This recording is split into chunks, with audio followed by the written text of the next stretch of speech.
الحمد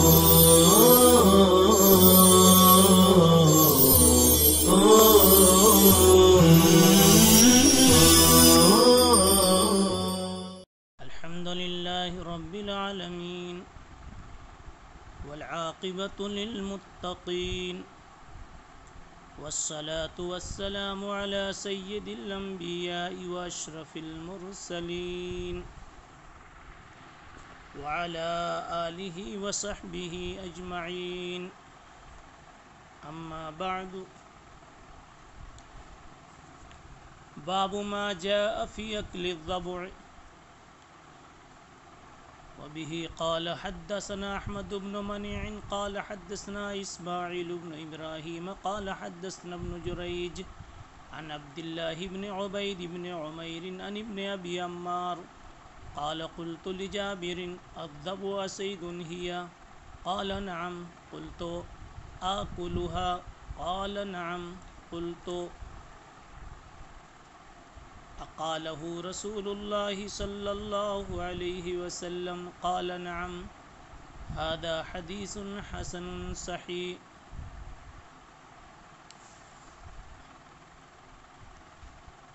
عزیز طلباء کرام، آج کا عنوان ہے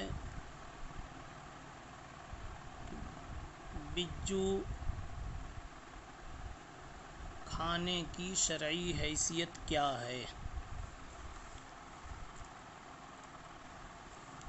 اس باب کے ذیل میں امام ترمذی رحمہ اللہ نے دو روایتیں پیش فرمائی ہیں، ایک احمد ابن منیع کی اور ایک حناد کی۔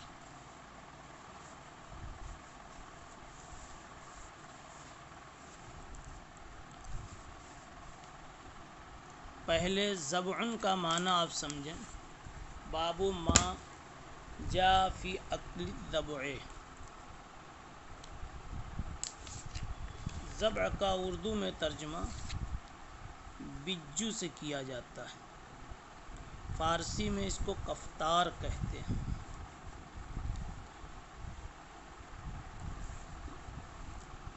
یہ ایک جنگلی جانور ہوتا ہے، گوشت خور ہوتا ہے، انسانوں کا گوشت اس کو زیادہ مرغوب ہوتا ہے، قبر کھود کر مردے نکال کر کھا جاتا ہے، دن بھر بل میں چھپا رہتا ہے، رات کو باہر نکلتا ہے، اس کی آنکھیں چھوٹی چھوٹی ہوتی ہیں۔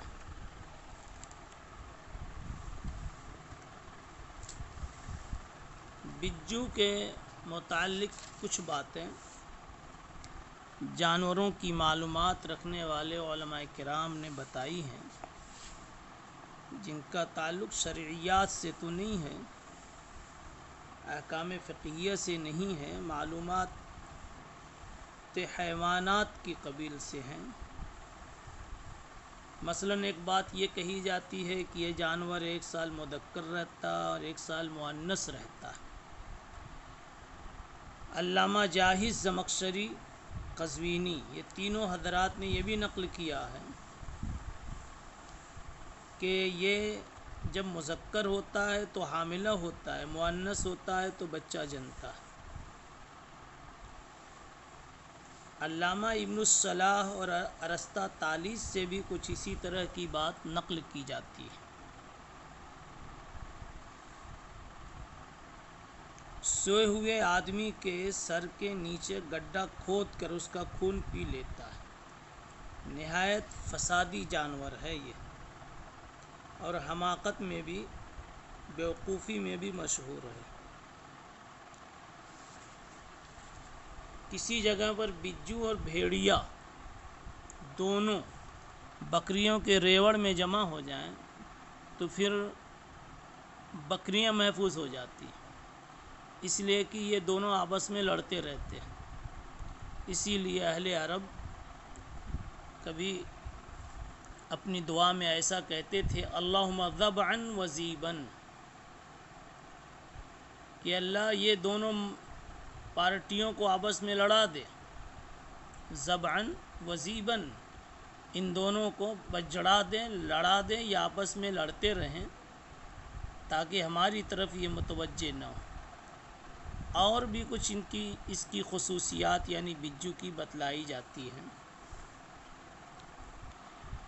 ہمیں اس وقت اس کی شرعی حیثیت کو جاننا ہے۔ باب ما جاء فی اکل الضبع،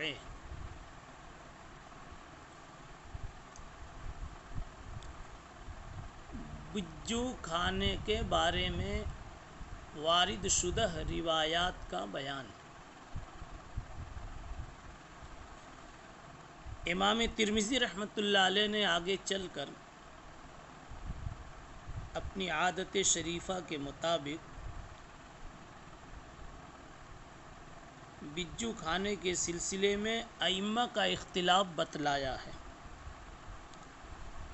چنانچہ فرمایا کہ بعض اہل علم بجو کے کھانے میں کوئی مذائقہ نہیں سمجھتے،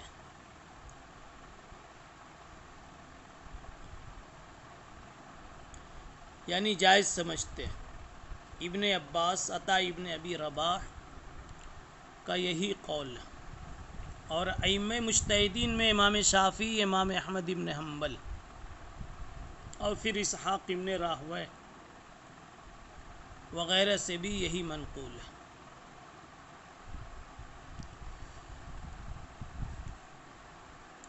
اور ظاہریہ بھی اسی کے قائل ہے۔ تو یہ ایک قول ہوا جواز کا، جس میں ائمہ مجتہدین میں امام شافعی اور امام احمد ابن حنبل ہیں، اور دوسرے حضرات بھی ہیں، مثلا اسحاق ابن راہویہ، ابو ثور، اور صحابہ میں حضرت ابن عباس، پھر بعد میں عطا ابن ابی رباح، یہ حضرات اس کو حلال کہتے ہیں۔ دوسرا قول جو اس کے مخالف ہے، امام ابو حنیفہ، سعید ابن مسیب، سفیان ثوری، ابن مبارک، ان حضرات کے نزدیک بجو حرام ہے۔ تیسرا قول امام مالک رحمہ اللہ کا، کہتے ہیں تعارض ادلہ کی بنیاد پر مکروہ ہے۔ منع کا بھی پہلو ہے اور جواز کا بھی پہلو ہے، تو حضرت نے اس کو مکروہ کے درجے میں رکھا۔ اب ہمیں دونوں طبقوں کی دلیلوں کو جاننا ہے، قائلین جواز کی اور قائلین حرمت کی۔ جو حضرات اس کو جائز کہتے ہیں ان کے پاس چند دلیلیں۔ پہلی دلیل تو یہ حدیث باب ہے جو یہاں پہلے نمبر پر پیش کی گئی اور جس کی میں نے ابھی آپ کے سامنے تلاوت کی، جس کو میں نے پڑھا۔ یہ روایت یہ ہے کہ حضرت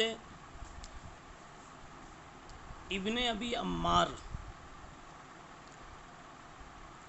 کہتے ہیں کہ میں نے حضرت جابر رضی اللہ عنہ سے سوال کیا کہ بجو شکار ہے یا نہیں۔ قلت لجابر الضبع صید اصید ہے، شکار ہے یا نہیں؟ تو انہوں نے جواب دیا کہ ہاں شکار ہے، نعم۔ پھر میں نے پوچھا آکلھا،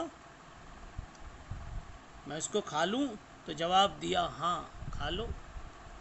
پھر میں نے پوچھا اقالہ رسول اللہ صلی اللہ علیہ وسلم، کیا یہ بات اللہ کے نبی صلی اللہ علیہ وسلم نے فرمائی ہے؟ جواب دیا ہاں، اللہ کے نبی کی بات تھی۔ اب دیکھیے اس سے بالکل صاف صریح جواز سمجھ میں آتا ہے۔ کتاب میں اور دوبارہ پھر ملائیں گے اس کو، تو ایک دلیل یہ ہے قائلین جواز کی، دوسری دلیل جو یہاں پر نہیں ہے، مستدرک حاکم میں ہے، وہ بھی حضرت جابر سے منقول ہے کہ آپ صلی اللہ علیہ وسلم نے فرمایا الذبح صید وجزاؤہ کبش مسن ویوکل، اگر کوئی احرام کی حالت میں بجو کا شکار کر لے تو وہ شکار ہے، لیکن اس کی جزا ایک کبش مسن ہے اور یہ کھایا جائے گا، یعنی ایک دمبا ہے، میڈھا ہے بڑی عمر کا، لیکن اور یہ کھایا بھی جائے گا، یعنی بجو۔ اور اس کے بارے میں حاکم نے کہا ہے وہ صحیح اسنادن۔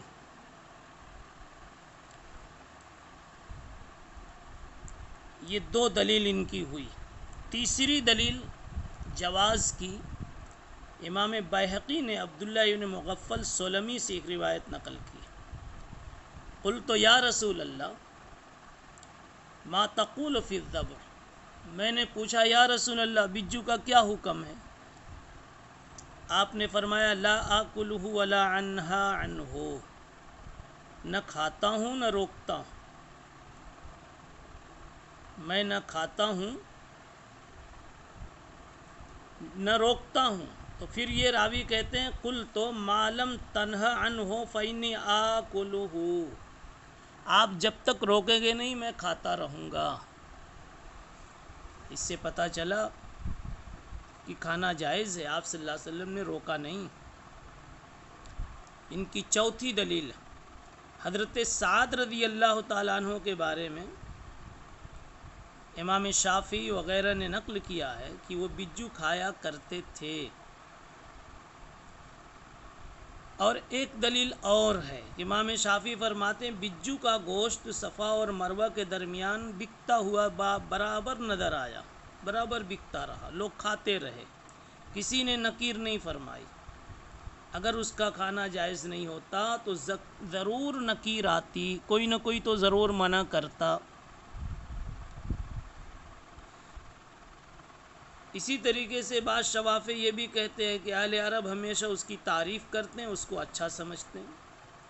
خیر یہ دلیل حلت نہیں تو علامت حلت، یہ 6 باتیں، اس میں سے 5 باتیں دلیل کے طور پر شوافع کی طرف سے اور حنابلہ کی طرف سے پیش کی گئی۔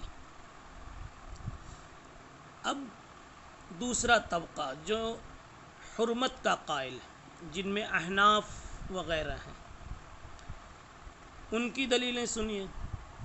پہلی دلیل حبان ابن جز کی روایت، حبان ابن جز کی روایت یہ جو نیچے آ رہی ہے، جس کا حاصل یہ ہے کہ حبان ابن جز نے اپنے بھائی خزیمہ سے نقل کیا ہے کہ وہ کہتے ہیں کہ میں نے آپ صلی اللہ علیہ وسلم سے بجو کے کھانے کے بارے میں پوچھا۔ آپ ذرا 3-4 سطر چھوڑ کے بہی قال حدثنا حناد والی سطر دیکھیے، میں نے پوچھا رسول اللہ صلی اللہ علیہ وسلم سے ان اکل الذبح، تو آپ نے جواب دیا او یاکل الذبح احد، کیا بجو کوئی کھاتا ہے؟ اب میں نے پوچھا بھیڑیے کے بارے میں، آپ نے فرمایا کیا بھیڑیا کوئی کھاتا ہے، ایسا آدمی جس میں کوئی خیر ہو؟ پتہ کیا چلا کھانے کی اجازت نہیں ہے۔ دوسری دلیل سنیے، وہ اثر جو سعید ابن المسیب سے امام احمد ابن حنبل، اسحاق ابن راویہ، ابو اعلیٰ وغیرہ نے اپنی سند کے ساتھ نقل کیا ہے کہ سعید ابن مسیب سے پوچھا گیا کوئی قوم بجو کھاتی ہے؟ کوئی قوم بجو کھاتی ہے؟ تو انہوں نے کہا ان اکلھا لا یحل، یہ ایک اثر ہے۔ اس وقت ابن مسیب کے پاس ایک بوڑھا آدمی بیٹھا ہوا تھا،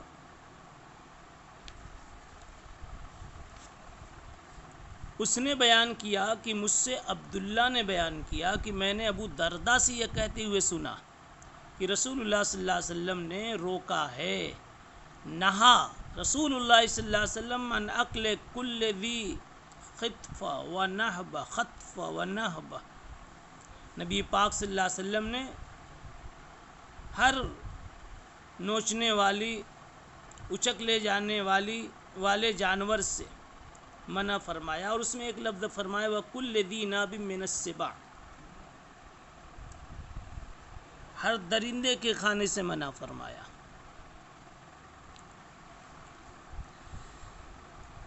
معلوم یہ ہوا کہ ابن مسیب نے بجو کے کھانے کو حلال نہیں فرمایا، اور اپنی اس بات کو حضرت ابو درداء کی اس روایت سے جس میں کل ذی ناب من السباع کے الفاظ آئے ہیں، اس سے انہوں نے مؤید کیا۔ مانعین کی یعنی قائلین حرمت کی جو تیسری دلیل ہے وہ متعدد صحابہ مثلا ابن عباس، علی، ابو ہریرہ، ابو ثعلبہ خشنی وغیرہ سے مشہور روایت ہے کہ نہا رسول اللہ صلی اللہ علیہ وسلم عن اکل کل ذی ناب من السباع، تو گویا ایک مستقل یہ ایک حدیث ہو گئی، اور ابن مسیب والے آثار سے جو استدلال ہے وہ مستقل ایک دلیل ہو گئی۔ چوتھا استدلال ان کا وہ یحرم علیہم الخبائث، خبیث چیزیں قرآن نے حرام کر دی۔ اور ایک بات سمجھیں، خباثت ایک ذوق نبوی سے ثابت ہو اور ایک ذوق عرب سے، کسی چیز کی خباثت و عدم خباثت کا ثبوت ذوق نبوی سے ہونا اور ایک ذوق عرب سے ہونا۔ احناف نے ذوق نبوی کو مدار حکم بنایا ہے، شوافع وغیرہ نے ذوق عرب کو بنایا ہے، اور یہاں رسول اللہ صلی اللہ علیہ وسلم نے بجو کے کھانے کو پسند نہیں کیا، تو پتہ چلا کہ ذوق نبوی میں یہ چیز خبیث تھی۔ پانچواں استدلال کہ جب دونوں طرح کی روایات ہیں، بعض سے حلت بعض سے حرمت معلوم ہوتی ہے، تو ایسی صورت میں حرمت کو ترجیح ہونی چاہیے۔ اب جن حضرات نے روایتیں پیش کی تھی جواز کی، ان کی روایتوں کے کچھ جوابات بھی سن لیجئے۔ انہوں نے جو پہلی روایت پیش کی ترمذی شریف کے اس باب میں، جو پہلی روایت ابن ابی عمار والی روایت، اس کا جواب یہ دیا گیا کہ یہ آیت شریفہ یحرم علیہم الخبائث والی روایت محرمہ سے منسوخ ہے، یعنی مطلب یہ ہے کہ یحرم علیہم الخبائث والی آیت سے اور جو دوسری روایات حرمت کو بتلاتی ہیں اس سے اس کو منسوخ مانا گیا ہے۔ دوسری بات جو حضرت جابر کی ان لوگوں نے روایت پیش کی تھی حاکم کے حوالے سے، جس کا حاصل یہ تھا الضبع صید وجزاؤہ کبش مسن ویوکل، یہ بتایا کہ کسی چیز کے شکار ہونے سے اس کا معقول اللحم ہونا ثابت ہو، یہ سب کوئی ضروری نہیں ہے۔ البتہ اس میں جو لفظ یوکل آیا تو اس کا جواب یہ ہے کہ کسی سند صحیح کے ساتھ یہ لفظ ثابت نہیں ہے، اس لیے ہو سکتا ہے کہ یوکل کا لفظ وقف صحابہ بھی ہو اور رفع نبوی بھی ہو، یعنی کہ مرفوعاً ثابت ہو یا موقوفاً ثابت ہو۔ تو گویا حاکم کی روایت کا جواب یہ ہوا کہ شکار کی اجازت ہونے سے عقل کی اجازت لازم نہیں آتی، جیسے لومڑی کے شکار کی اگر اجازت ہے تو لومڑی کھانا جائز تو نہیں ہو جائے گا۔ اور یوکل کا جواب یہ ہوا کہ سند کسی صحیح سند سے اس زیادتی کا ثبوت نہیں ہے، اس لیے غالب گمان یہ ہے کہ یہ صحابہ کی طرف سے ایک ادراج ہے، جملہ وقف ہے نہ کہ جملہ رفع، اس کو مرفوع حدیث کا ٹکڑا نہ کہا جاوے۔ ایک تیسری ان کی روایت تھی عبداللہ ابن مغفل سولمی کی کہ آپ صلی اللہ علیہ وسلم سے پوچھا تو آپ نے فرمایا کہ میں نہ کھاتا ہوں نہ منع کرتا ہوں، تو اس کا بھی جواب یہی دیا گیا کہ منسوخ ہے، وہ ابتدا پر محمول ہے۔ اور حضرت سعد بن ابی وقاص جو کھایا کرتے تھے وہ ان کا اپنا اجتہاد تھا، اور امام شافعی رحمۃ اللہ علیہ کا صفا مروہ کے درمیان بیع و شراء سے استدلال کرنا، یہ پہلے میں عرض کر چکا کہ یہ ذوق عرب کی بنیاد پر تھا، اور ذوق نبوی تو یہ ہے کہ لا آکلہ، آپ اس کو پسند نہیں کر رہے ہیں۔ بہرحال جب سب سے اچھی بات یہ ہے کہ جب حلت اور حرمت دونوں طرح کی روایتیں جمع ہو گئی تو بہتر یہ ہے کہ اب اس کو نہ کھایا جاوے۔ 20 منٹ بلکہ 21 منٹ پورے ہو گئے، انشاءاللہ اگلی مجلس میں عبارت ملا دی جائے گی اور سند پر اور رجال پر تھوڑی سی بات کی جائے گی۔ سبحان اللہ بحمدہ، سبحان اللہ۔